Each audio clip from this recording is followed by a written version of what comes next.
बिस्मिल्लाहिर्रहमानिर्रहीम। आज हम एक्सरसाइज 2.2 करेंगे लॉगरिथम्स की। तो इस एक्सरसाइज को करने से पहले हम कुछ बेसिक्स देख लेते हैं जो कि लॉगरिथमिक फंक्शंस की हम लोग आइडेंटिटीज़ को यूज़ करेंगे। तो सबसे पहले हम देखते हैं एक्सरसाइज 2.2 लिख लेते हैं यहाँ पे हम। उसके बाद हम लिख लेते हैं कि लॉगरिथम जो फंक्शंस होते हैं वो कब हमारे पास डिफाइंड होते हैं। तो लॉगरिथम फंक्शंस में हम दो चीज़ों को मेनली देखते हैं कि हमारे पास जैसे कि फंक्शन सपोज करें हम लोग लॉग की जो हम पहले इसको हाईलाइट कर लेते हैं कि ये क्या चीज़ है। तो एक ये मैंने लॉग का एक फंक्शन लिखा है। तो इसमें अगर आप देखें तो हम पहले देखते हैं कि इसको हम कहते क्या हैं। इसको हम कहते होते हैं हमेशा बेस और इसको हम कहते होते हैं एक्सपोनेंट। ठीक है। अब जो हमारे पास बेस होती है वो हमेशा positive and must not be equal to 0 और 1 होना चाहिए। Must not be equal to 0 और 1। It must be positive and it must not be equal to 0 and 1। और एक्सपोनेंट फंक्शन जो होता है हमारा वो हमेशा पॉजिटिव होना चाहिए। ठीक है। तो इस आइडेंटिटी को हम ज़हन में रखते हुए पहले हम क्वेश्चन नंबर 1 को सॉल्व करेंगे। तो देखते हैं क्वेश्चन नंबर 1 हमें क्या कह रहा है। Check whether log to the base x exponent 7 minus x is defined for these particular values। अब उसने हमें 4 वैल्यूज़ दी हैं और हमने इस फंक्शन को डिफाइन चेक करना है कि आया ये इन वैल्यूज़ पे डिफाइंड है या नहीं है। तो सबसे पहले हम फंक्शन को लिख लेते हैं। तो फंक्शन को लिखते हैं हम पार्ट क्वेश्चन नंबर 1 पार्ट 1, बल्कि पहले हम फंक्शन लिखते हैं log to the base x 7 minus x। अब ये हमारे पास फंक्शन आ गया, इसको हमने सॉल्व करना है। सबसे पहले हमें पार्ट 1 में वैल्यू दी गई है x इक्वल्स टू 0। इन चीज़ों को आपने ज़हन में रखना है। तो सबसे पहले हम वैल्यूज़ कंप्यूट कर देते हैं for x equals to 0। Log जहाँ जहाँ पे x है वहाँ पे आपने वैल्यू लगा देनी है 0 7 माइनस x, सॉरी 7 माइनस 0। अब इसको हम अगर देखें तो log 0 इंटू 7। अब आप देखें सबसे पहले आपने देखना है जी इधर बेस से शुरू करते हैं। बेस में हमारे पास बेस पॉजिटिव होनी चाहिए और must not be equal to 0 और 1। यहाँ पे हमारे पास जो बेस है वो 0 आ रही है। तो हमें यहीं से पता लग जाता है कि हमारा फंक्शन जो है वो अनडिफाइंड होगा। इसके बाद पार्ट 2 को अगर हम देखें तो पार्ट 2 में हमारे पास x इक्वल्स टू 1 आ रहा है। तो x इक्वल्स टू 1 में हम देखते हैं तो फिर सिमिलरली हमारे पास जो बेस है वो हो जाएगी 1 और 7 माइनस 1। तो अगर हम इसको सॉल्व करें तो 1 और 6। फिर हम दोबारा से इसी चीज़ को देख के फॉलो करते हैं। तो बेस हमारे पास positive and must not be equal to 0 और 1। तो यहाँ पे हम बेस को ही देखें तो इधर 1 आ गया हमारे पास। तो फ़ौरन हमें पता लग जाता है कि द फंक्शन इज़ अनडिफाइंड। इसके बाद इसका पार्ट 3 हम देख लेते हैं। पार्ट 3 में हमें उसने वैल्यू दी है x इक्वल्स टू 6। अब x इक्वल्स टू 6 देखते हैं तो log to the base 6 7 minus 6। अब इसमें अगर हम इसको सॉल्व करें तो log टू द बेस 6 और ये 1 आ जाएगा। अब इसमें अगर आप देखें तो सबसे पहले हम देखते हैं बेस को। बेस हमारे पास positive and must not be equal to 0 और 1। तो हम क्या करेंगे, लॉग टू द बेस 6 है यानी कि ये 0 भी नहीं है और 1 भी नहीं है और पॉजिटिव इंटीजर है। तो हम लोग फिर नेक्स्ट पार्ट में मूव कर जाएंगे जो कि एक्सपोनेंट है। एक्सपोनेंट को अगर हम देखें तो एक्सपोनेंट में हमें सिर्फ एक कंडीशन थी कि it should be always positive. तो अब यहाँ पर हम देखते हैं तो हमारे पास +1 है। तो इसका मतलब है कि हमारा फंक्शन जो है वो डिफाइन होगा। तो हम साथ लिख देते हैं डिफाइंड, क्योंकि ये हमारे पास दोनों कंडीशंस को मीट कर रहा है। उसके बाद इसका लास्ट पार्ट है जो कि है पार्ट 4। उसमें इसने लिखा है x इज़ ग्रेटर देन और इक्वल टू 7। तो x इज़ ग्रेटर देन और इक्वल टू 7 के लिए हम x को फॉर 7 सॉल्व कर लेते हैं। तो अगर हम वैल्यूज़ कंप्यूट करें log to the base 7 7 minus 7. So this comes out to be log to the base 7 and this is 0. अब हम देखते हैं तो हमारे पास सबसे पहले हम देखेंगे कि एक्सपोनेंट में हमारे पास बेस में क्या है। बेस में अगर आप देखें तो पॉजिटिव एंड 0 एंड 1 के इक्वल नहीं होना चाहिए। तो पॉजिटिव है और 0 और 1 के इक्वल नहीं है। तो यहाँ से हम नेक्स्ट मूव कर जाते हैं एक्सपोनेंट वाले पार्ट पे। एक्सपोनेंट वाले पार्ट में मैं ऊपर मेंशन करना चाहिए था कि इट मस्ट नॉट बी 0, इसको 0 के इक्वल नहीं होना चाहिए। तो यहाँ पे हमारे पास 0 के इक्वल आ रहा है, सो इसको भी हम लिख देंगे अनडिफाइंड। अब इधर से ही अगर हम देखें तो उसने बोला था हमें कि फॉर ग्रेटर देन 7, अगर हम इसको ग्रेटर देन 7 करें तो लेट्स सपोज 7 माइनस 8 कर देते हैं हम यहाँ पे। तो 7 minus 8 would be a negative number. तो नेगेटिव नंबर के लिए हमारे पास ये कंडीशन जो है फुलफिल नहीं करेगी, तो तब भी हमारे पास फॉर ग्रेटर देन 7 हमारे पास हमेशा अनडिफाइंड रहेगा फंक्शन। उसके बाद हम नेक्स्ट क्वेश्चन पे मूव करते हैं। नेक्स्ट क्वेश्चन में उसने हमें पूछा है convert the form of the following equations that is from exponential form to logarithmic form. अब इसमें हमारे पास उसने एक्सपोनेंशियल और लॉगरिथमिक फॉर्म्स दी और हमें इनको कन्वर्ट करना है एक दूसरे में। तो जहाँ पे हमारे पास सबसे पहले हम क्वेश्चन नंबर 1 से शुरू करते हैं।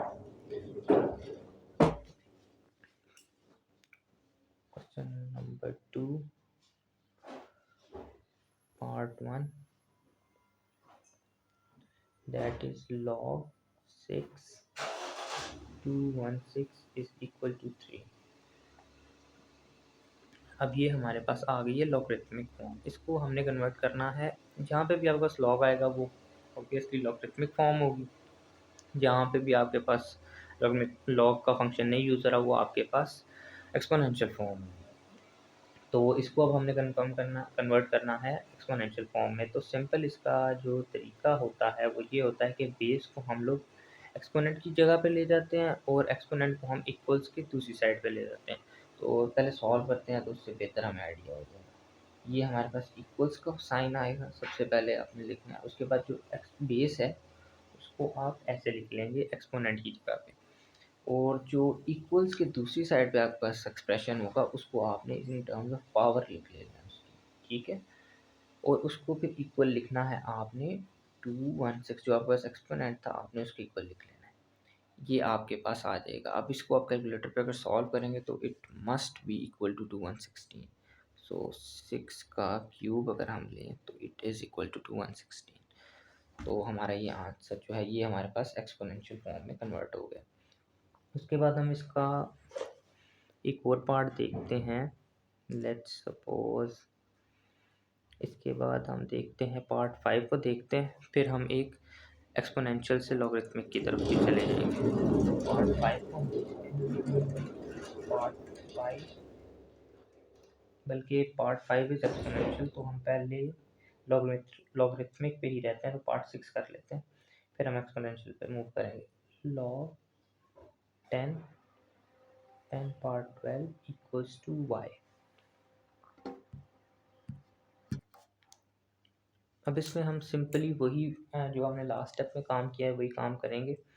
आपने कंफ्यूज नहीं होना इस 12 से, पार्ट 12 से। आपने सिंपली इस एक्सप्रेशन को मूव कर लेना है उस तरफ। तो सबसे पहले हम क्या करते होते हैं, बेस को हम एक्सपोनेंट की जगह पे ले आते हैं, तो हम लिखते हैं 10।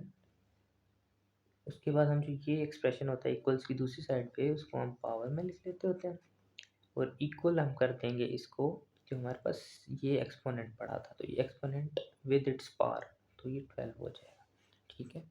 तो ये आपके पास आ गई है एक्सपोनेंट फॉर्म में। अब हम मूव करते हैं एक क्वेश्चन जो कि हम करेंगे form exponential to logarithmic form. ये भी हमने लॉगरिथमिक फॉर्म्स को एक्सपोनेंशियल फॉर्म में कन्वर्ट किया।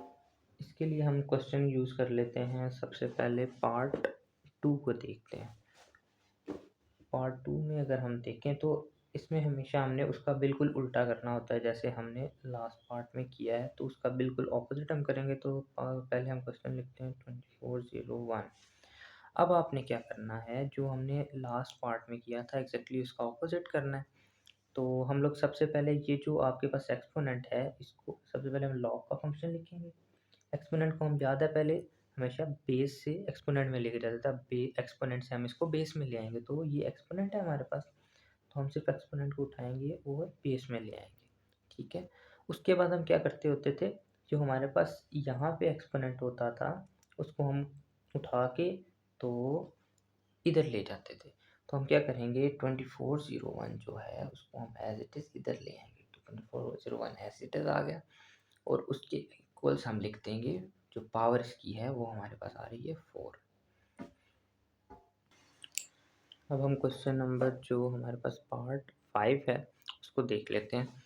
ये भी हमारे पास एक्सपोनेंशियल फॉर्म में है, इसको हमने लॉगरिथमिक फॉर्म में कन्वर्ट करना है। तो हम उसके लिए पहले क्वेश्चन लिखते हैं, 125 x बाई 3 इक्वल्स टू 25। अब हम सिंपल लॉग का पहले फंक्शन लिखते हैं, उसके बाद क्या करते हैं, एक्सपोनेंट को हम हमेशा बेस में ले जाते हैं, एक्सप्रेशन की जो इक्वल्स की दूसरी साइड होता है एक्सप्रेशन, उसको हम इधर एक्सपोनेंट की जगह पे लिख लेते हैं, और जो हमारे पास पावर में वैल्यू होती है हम उसको इधर लिख लेते हैं। सो ये हमारे पास सिंपली एक्सपोनेंशियल फॉर्म से लॉगरिथमिक फॉर्म में फंक्शन कन्वर्ट हो गए। उसके बाद हम एक और क्वेश्चन कर लेते हैं जो कि थोड़ा सा लग रहा होगा आपको ट्रिकी है, तो पार्ट 10 कर लेते हैं इसका लास्ट। 2x+1 इक्वल्स टू 2 की पावर क्यूब। अब जो ये क्वेश्चन है इसमें हमारे पास थोड़ी सी जो अरेंजमेंट है वो उसने थोड़ी सी चेंज कर दी है हमें कंफ्यूज करने के लिए, तो हम सबसे पहले इसको अपनी कन्वेंशनल अरेंजमेंट पे लेके आते हैं, जो कि है हमारे पास 2 की power cube equals to 2x+1। अब सिंपली आपने क्या करना है, वही पार्ट करना है, इस पूरे एक्सप्रेशन को आपने सिंगल एक्सप्रेशन कंसिडर करना है। तो क्या करते हैं, हम सबसे पहले जो लॉग है वो हम लिखते होते हैं, उसके बाद क्या करना है, हमारे पास जो एक्सपोनेंट फॉर्म में है उसको हम बेस में ले जाएंगे, जो हमारे पास दूसरी तरफ एक्सप्रेशन है उस पूरे एक्सप्रेशन, क्योंकि ये एक बड़ा एक्सप्रेशन है तो इसको हम ब्रैकेट में लिखते हैं, तो 2x+1, और जो हमारे पास पार होती है हम उसको दूसरी तरफ ले जाते हैं, तो सिंपल ये हमारे पास इसका आंसर आ जाएगा। उसके बाद अब हम क्वेश्चन नंबर 3 पे मूव करते हैं। तो क्वेश्चन नंबर 3 में इसका पहले क्वेश्चन देखते हैं, find the value of x in the following questions. उसने हमसे वैल्यू ऑफ x पूछी है क्वेश्चन में, तो सबसे पहले पार्ट 1 को हम देखते हैं। Part 1, log to the base x 3 equals to 1। So question number 3 part 1, log to the base x 3 equals to 1। तो अब हम इसको सॉल्व करेंगे फॉर x। तो x लिख लेते हैं, हमें x फाइंड करना है, तो अब इसको हम सबसे पहले कन्वर्ट करेंगे इसकी एक्सपोनेंशियल फॉर्म में। एक्सपोनेंशियल फॉर्म में कन्वर्ट करने का वही पुराना हमारा तरीका है, जो बेस होगी हम उसको एक्सपोनेंट की जगह पर ले जाएंगे, तो यानी कि x आ गया हमारे पास एक्सपोनेंट की जगह पर, और जो हमारे पास इक्वल्स की दूसरी तरफ एक्सप्रेशन है वो आ गया हमारे पास पावर में, और जो 3 है जो कि दूसरा एक्सप्रेशन एक्सपोनेंट में है वो हम इक्वल्स की दूसरी साइड पे ले जाते होते हैं, तो ये हमारे पास आ गया। अब x की पावर 1 जो होता है वो x ही होता है, तो हमारे पास x इक्वल्स टू 3 आ गया। इसके बाद हम देख लेते हैं एक और पार्ट इसका, जो कि लेट्स सपोज हम पार्ट 6 करते हैं। तो पार्ट 6 को हम नोट कर लेते हैं सबसे पहले, तो log base 2 64 equals to x+1। अब इसको हम करेंगे सॉल्व। तो इसमें सबसे पहले हम क्या करते हैं, बेस जो है उसको हम एक्सपोनेंट की फॉर्म में लिख लेते हैं, ऊपर ले आते हैं। उसके बाद क्या करते हैं हम, जो हमारे पास ये एक्सप्रेशन होता है इसको हम इक्वल के दूसरी तरफ ले जाते होते हैं, और जो x+1 है इसको हम इधर हमेशा इधर पावर में लिख लेते होते हैं, तो ये हमारे पास x+1 पावर में आ गया।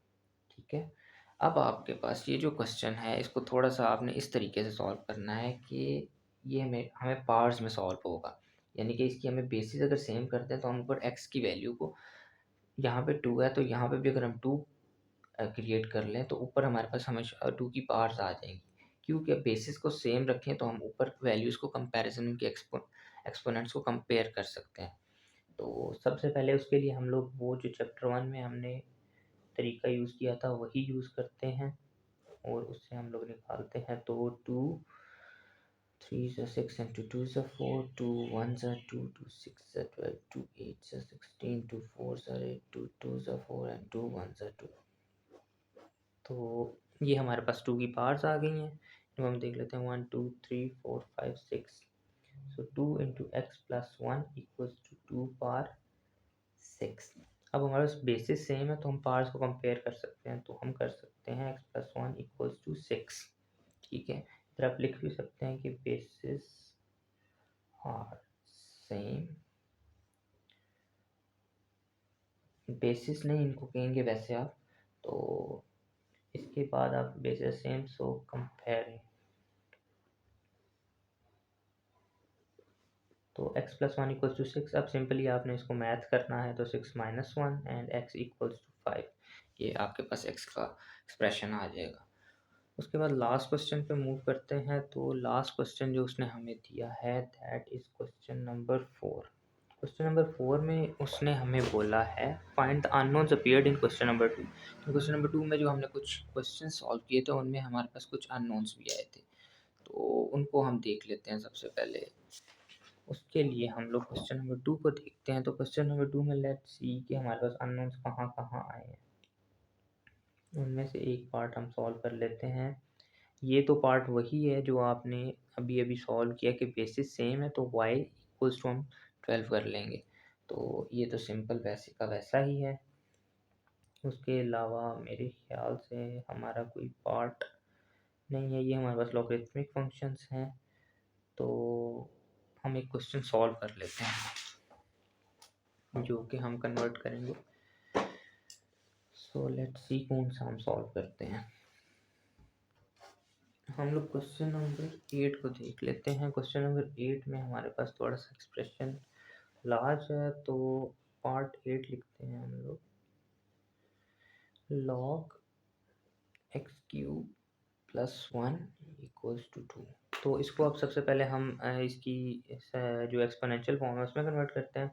तो उसके लिए हम लोग सिंपल क्या करते होते थे, जो हमारे पास बेस होती है उसको हम एक्सपोनेंट की जगह पे ले जाते होते हैं, जो इक्वल्स की दूसरी एक्सप्रेशन होता है उसको हम इसकी पावर में लिख लेते हैं, और जो हमारे पास ये एक्सप्रेशन होता है इसको हम दूसरी तरफ ले जाते हैं इक्वल्स के x³ + 1। अब इसको हम अगर सिंपली सॉल्व करें तो फॉर x हमने सॉल्व कर रहे हैं इसको, तो क्या करेंगे 3 का स्क्वायर होता है 9 एंड x³ + 1। x³ + 1 तो सिंपल मैथमेटिक्स है, हमारा ये हो जाएगा 9 - 1 x³ इक्वल्स टू 8।